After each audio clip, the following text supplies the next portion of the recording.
Well, this is going to be the shortest recap ever. Welcome back to Share TV, where I will be recapping The Real Housewives of Orange County, Season 19, Episode 10. Disclaimer, I do not know these people. My opinions are based on an edited show, and everything I say is alleged. Y'all, this episode was so boring. I didn't even take notes until the last couple of minutes, right? I guess we have exhausted, obviously, the Katie storyline. She was not in this episode. And so now they really don't have anything to talk about, and it shows. And now they're scrounging for another storyline. So cue, let's gang up on Shannon.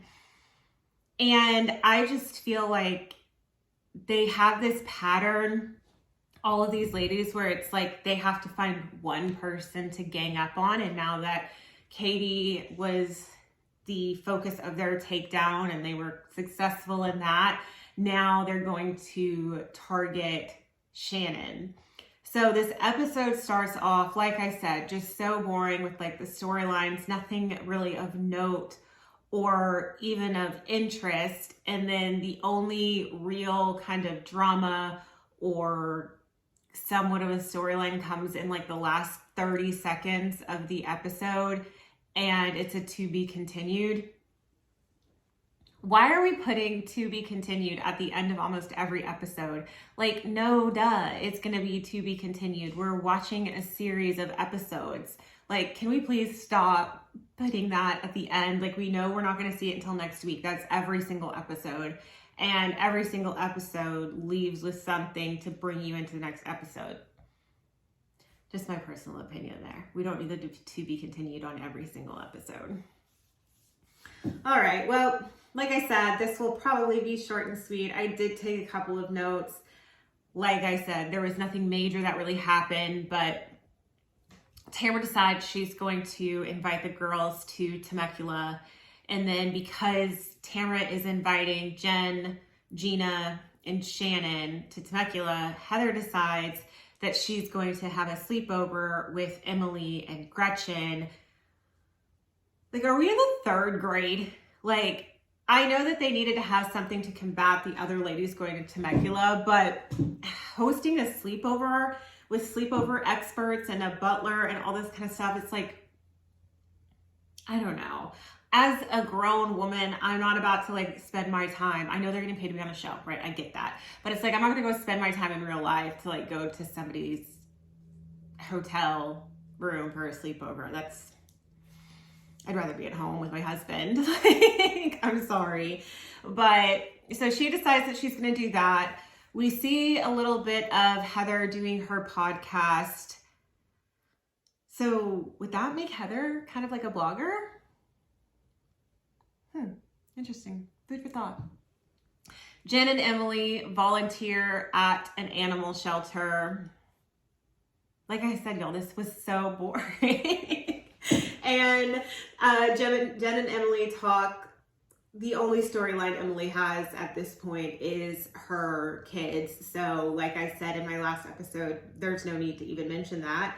And now we show all the ladies getting ready for Temecula. It's only a 24-hour trip, yet they are packing like they're going to be on an international trip for 2 weeks.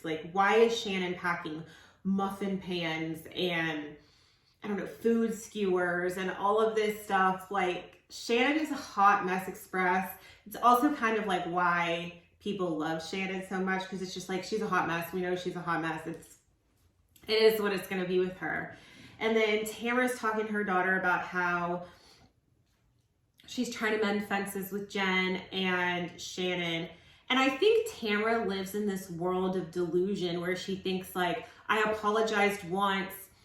And not even just the apology, her apologies are always I apologize for doing this, but you were the one that made me react like this, or I did it because of this, or there's always an excuse when Tamara apologizes. So that's not a real, genuine apology, which is why I think Tamara believes she apologizes, but nobody else takes it as an apology because an apology doesn't come with a but or excuses after it. So then the ladies are like, well, she didn't apologize. And Tamara's like, I apologized. What more do you want from me? And she doesn't understand that also you can't just apologize and like snap back and like y'all are all BFFs again and everything's normal and totally fine. Like, Tamara, you've done really hurtful things and continue to do really hurtful things to people, and you just want them to forget. And your favorite line is like, well, I don't want to live in the past, or I don't want to go backwards. But it's like, that is an indicator of future behavior. So you can't fault Shannon for just being like, okay, you invited me to this trip, I'll think about it, I don't want to give her an answer yet. And then you invite her on the trip and then immediately start talking bad about her, about even how she reacted to getting invited on this trip. Like, I wouldn't be excited to go on a trip with you either, Tamara. So immediately then she buys her a self-help book. Like, I don't even know what it was called, like How Not to Be a Miserable Cow or something. And even her daughter's like, come on, like this is so passive aggressive. And I feel like Tamara is not forcing, but I think she's putting so much on an emphasis because, like, one, we still have not seen Eddie. Two, like, she needs somebody to film with, like, when she's at home, because she's not filming with Eddie and no one else is at home with her. And so these storylines or I don't want to call it a storyline, these conversations with her daughter seem really forced. Like, come help me pack, come help me do X, Y, Z. And you can tell that her daughter, like, really doesn't really care to be there. So we get everybody going to their separate trips, the sleepover with Heather and the getaway overnight in Temecula. So we have the car ride. It's so boring. Like, I don't even know what to say. Like, we find out Shannon's missing a tooth. Like, what is happening? Why did Shannon bring all this stuff to this house? Then they bring up Jen's fatty photo again because they have nothing else to talk about. This episode really felt like crickets, and you could tell that they knew that they didn't have really anything to talk about because the storylines were kind of out of left field, or we're going backwards, or we're talking about Jen's photo, which isn't really that big of a deal. And they don't have a common enemy now with Katie, so they can't talk about Katie because she's not in the episode. And yeah, so we see Heather's sleepover. It's a cute setup if you were like 6 and your parents did this for a birthday party, but okay. So Emily, Heather, and Gretchen, they decide they're gonna go to dinner. And while they're going to dinner, they run into this, like they're walking blocks. And they run into like paparazzi, of course. And I'm sorry, but I just don't feel like paparazzi are like knocking down Heather's door, right? To like see Heather Dubrow on the street, right? Then this paparazzi says that Heather never called the paparazzi. I'm like, first of all, the chances of you like running into Heather Dubrow and then like knowing exactly who she is and knowing about the whole paparazzi thing, even Emily was like, this is weird. Like, did you pay this person to say this? Because we already know that you lied about calling the paparazzi. If in fact that lie detector test was true. And if it wasn't true, then you owe Katie an apology then. So they run into this lady. And I'm also wondering why they were walking blocks to get to this restaurant when they had a driver that could have dropped them off right in front of the restaurant, because they're all like wearing super high heels. And it's not like we saw them actually going shopping, and maybe they did and they edited that part out. Like, we didn't see them like going shopping in and out of stores and then walking to this restaurant, right? Like, we saw them like walk blocks there and conveniently run into Heather's paid paparazzi informant again. It's probably the same one who took the pictures. So they get to the restaurant. I'm not sure why everybody keeps trying to get Gretchen drunk. Like, I don't know why they think it's funny, because like that's the whole issue with the naked wasted story in the first place. So I don't know why they think it's cute to bring it up again. And then Heather's telling them that she was in a musical, flashed the musical. Like, we're at the point in this episode that, like, we are over halfway through the episode at this point, and they have nothing to talk about. So we're talking about Heather being in a musical, taking acting classes and voice lessons, and now she wants to be a comedian. Like, that's the funniest part about Heather being a comedian, is the fact that she wants to be a comedian. I don't think she's funny. Like, she's not naturally witty and funny. That's not her personality, right? Like, her personality literally is fancy pants. Like, I don't know what comedy she's going to be in, but that's what we talk about. Emily brings up the fact that Jen asked her, Emily brings up the fact that Jen asked Emily if she thinks that Heather doesn't like confront Tamara on things because she's scared of Tamara. And then we flash back to like this conversation, and I don't know if it's edited or not, but I feel like when the producers flash back, they're trying to like catch people in their lies, because it didn't show Jen asking Emily that. It showed Emily bringing it up and saying that Heather is scared of Tamara. And I don't necessarily think that Heather is scared of Tamara. I just think that Heather is very reserved with her, and then just doesn't want to bring anything up and doesn't share things with her because she knows that Tamara has a history of using it against people. So anybody who gets close to Tamara, like, she hurts them to the core because she uses what they have either talked to her about or had conversations off camera about. And I think Heather's just not close enough to her. And then Heather doesn't call Tamara out because she's like, what's the point? I mean, you see even Heather, when Tamara and Heather met up for lunch after Tamara left New Orleans, and Heather was even trying to confront her about things, and Tamara just breaks down and starts bringing up a sob story and her whole life trauma. And I think Heather's just like, it's not even worth it, right? Like, there's nothing that's going to be resolved or happen from it. So why would I even confront her about it? And I think that's more of the issue than Heather being scared of Tamara.